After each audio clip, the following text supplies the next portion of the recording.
Coolong. Sir, welcome back. Great to have you with us. Absolutely. It's great to be here as always. Thank you for having me.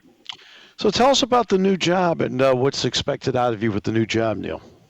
Oh, boy, I tell you. I'm working with Sports Illustrated. I am managing the breaking news team. So really what we're doing is going over, verifying different points of news that are coming out, writing those up and putting them out to social media channels and engage in conversation along those lines, along with coordinating coverage with the sports desks, the NFL, NBA, NHL, baseball, World Cup coming up. We got a bunch of stuff coming for the World Cup starting Friday, I believe. It's a very broad sports world, and we have an extremely talented and dedicated team that knows a lot more about a lot of sports that I don't. So I'm diving in here head first. It's been crazy. It's been crazy. Which is the one that you've had to really get yourself up to speed the quickest? Oh, the quickest basketball, because I think that produces probably the most news. But as far as understanding and structure and everything like that, I am not a big hockey guy. I don't know a whole lot. Hockey, I would definitely be the most lost with, and our hockey writers are laughing at me. So we're going to have to probably double down efforts there. But the NFL coverage is good. We got some good NFL people I know I can help out there. So we're gonna keep the tradition alive. All right, so I want to get to the Steelers for a moment because there are now stories circulating that Mike Tomlin almost left for a TV job. What about that? Boy, this is what I like to call a dot connecting scenario. Just because you connect the dots doesn't mean that the picture that you think that you see is real. When you connect the dots, Mike Tomlin has been there for a while. Team hasn't been particularly good. All of the Sean McVay talk, along with, and really this is kind of fueled from Tony Romo jumping into the spotlight, and Jason Witten as well. Greg Olson's the lead guy with Fox now. All of the real football guys, not that they weren't before, but it seems like the public is acknowledging their presence more than they have in the past. And the market is being driven up from new TV deals. You know, Amazon offered allegedly Sean McVay $20 million a season to retire at age 36 after winning a Super Bowl.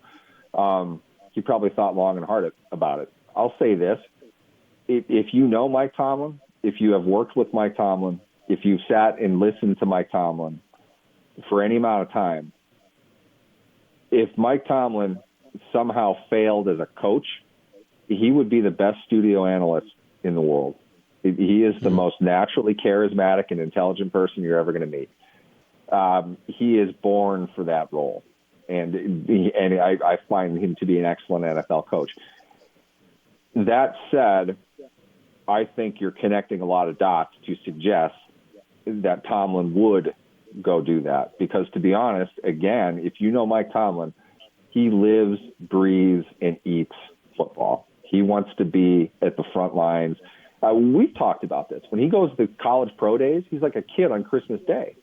Yes, he is. That stuff. I've seen him. So that's not the kind of stuff that he's going to be able to do in a studio, and it's not as if he's not getting paid now. Now, to be fair, you know, $20 million is a lot more than $12 million. I get it, but I don't. If that happened, I wouldn't be completely shocked. I absolutely would not be betting on it either. I don't think that's going to happen, but the dots connect. So I can see why people would say that. I don't think there's any validity to it. That's interesting because obviously, you know, when you look at the possibility of Tomlin even going to TV, you know, I think a lot more circulates around him right now because the team is not very good. How about that? Is that fair? Exactly. It's 90% that.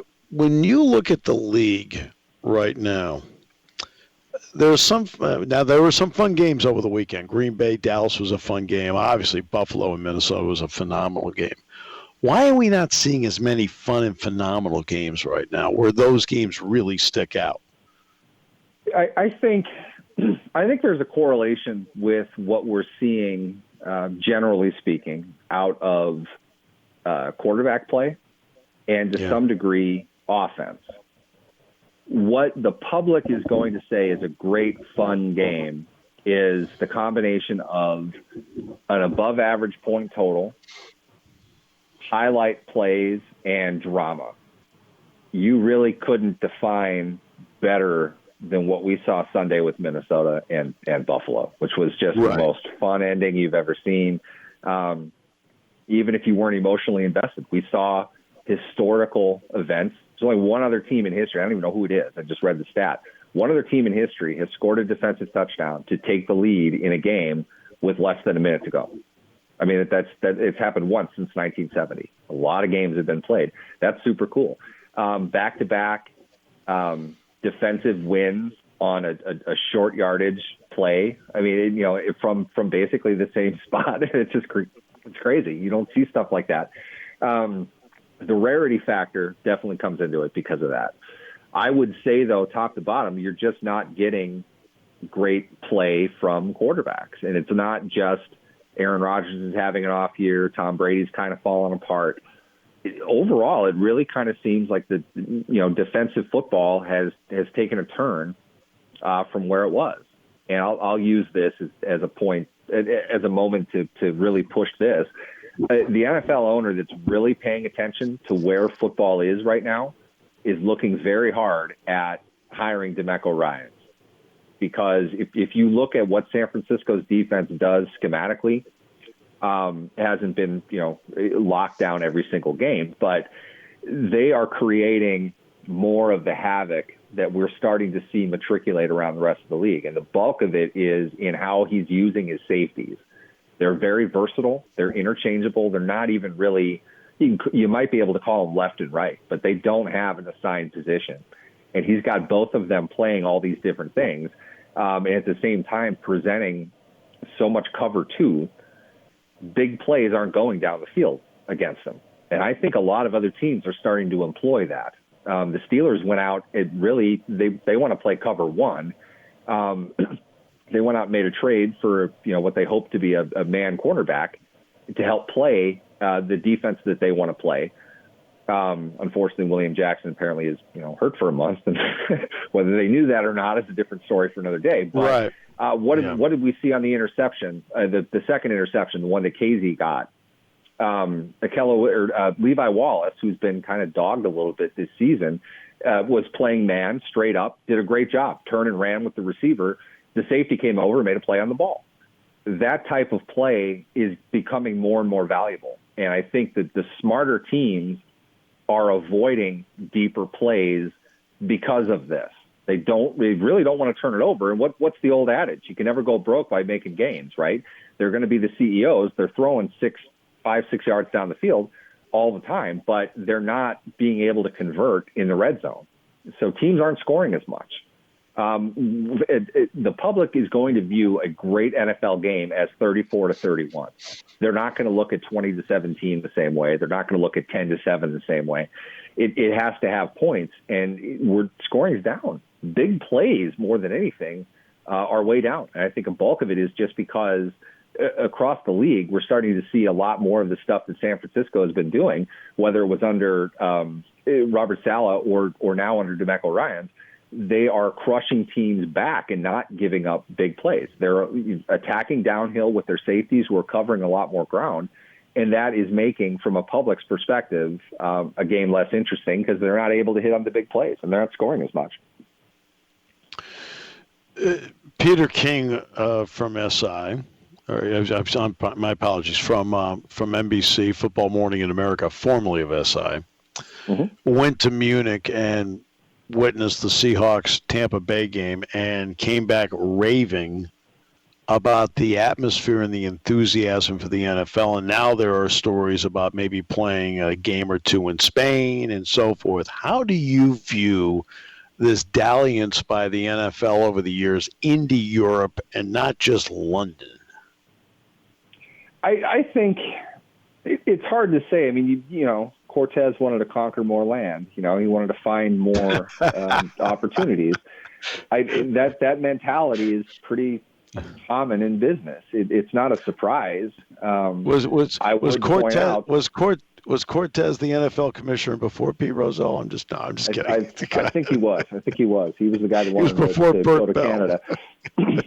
They, by and large, they're going to want to find more revenue opportunities. Now, really, what this would mean is not so much that they're, you know, out and out concerned with what the fans in Madrid think of the NFL. They want to build up interest, you know, and they want to build up interest with the idea of creating some type of European version of the NFL. That's another revenue opportunity for owners. You know, a logistical nightmare even trying to figure out how any of that would work, but you could see why they would want to do it. Beyond that, it's, you know, other leagues do this. Aren't the Bulls playing in Paris next week or something like that? Yes. Jordan played all over the world. They you know, moved him around because of who he is. It's an opportunity to spread your brand. If anything on that moves, it's not going to move for a long time. Let's keep in mind, they just went back. They played in Germany a long time ago. They played in Mexico. They played in Dublin a long time ago. They've dotted around different places, but London is the only place they've played consistently. And they haven't, they're looking to, you know, continue to expand those horizons. And it'll be interesting to see kind of how it all plays out. But as far as it being anything more than a novelty to the locals there and just an early game to the locals here, I'm not sure we'll see that needle move for, you know, a decade or two at least if they want to keep it going. But yeah, I think it makes sense to go into places where you have a good, you know, expat presence, good amount of Americans somewhere that would kind of want to go and help boost this whole thing. And then what they do, they, you know, sell beers in 48-ounce cups. It gets them pretty excited, which, you know, gets them to make some noise for the TV audience. So it's a fairly tried and true method. I don't think they could fail if they tried. I mean, it could be a lot worse. You go to the wrong place, then yeah. But you know, if anything, you're going to get the location right, and we'll view it like we do any other game, I guess. You know, it doesn't matter a whole lot to us. It's kind of fun to see. You see the random NFL jerseys in the stadiums. That's what I like to see. The random kids that have like a D. Wallace jersey, or you go back to like Gary Anderson, number 1 Steelers jersey from 1978. Those are fun, and you know, no clue why they show up there, but they have a vested interest in it the same way we do. Yeah, it's interesting because what they're doing is they're taking the 17th game, and whomever has the 9 home games, those are the ones that are going over. That's their home game over there. So I mean, that's how they're going. They're going about it for sure. Yeah, I mean that's the way they decided that they wanted to go about it, and it's just perfectly fine. You know, with what they're going to do now. What they're going to do with it? Get to an 18th game? Because they want an 18th You know they're pushing game. for that. Yeah, wouldn't surprise me if they figure out some type of way to do like a 2-game international series. Just run a couple over there and cut away another preseason game, add on another regular season game, and start them off or end the year over in Europe. You go from one place to another. You know, the logistics of that, to be honest, might actually be easier in a way. I could see them wanting to do that for sure. If you got 2 places that are fairly close together, it's not a long trip. It's pretty small over there compared to you know how they're traveling now. Makes sense. I can see why they'd want to do it. Doesn't really particularly interest me outside of, you know, just kind of an interesting business study, but I don't think it changes the league much. The players, I'm sure, aren't going to be thrilled, and they're going to want something in return for that. Aaron Rodgers has joined the chorus of those who want to see the NFL playing exclusively on grass. Cooper Kupp really is the one that started it. You know, the NFLPA would want it. You and I both know logistically it's difficult because you'd have to have stadiums changing over to grass. And, of course, we see what Acrisure Stadium looks like after a WPIL playoff. It's not great. But what's your thought on that? And is it something the NFL could gradually mandate, or is it something you want to stay away from? I think the NFL would be wise to look into another advent of technology to help with the artificial surface.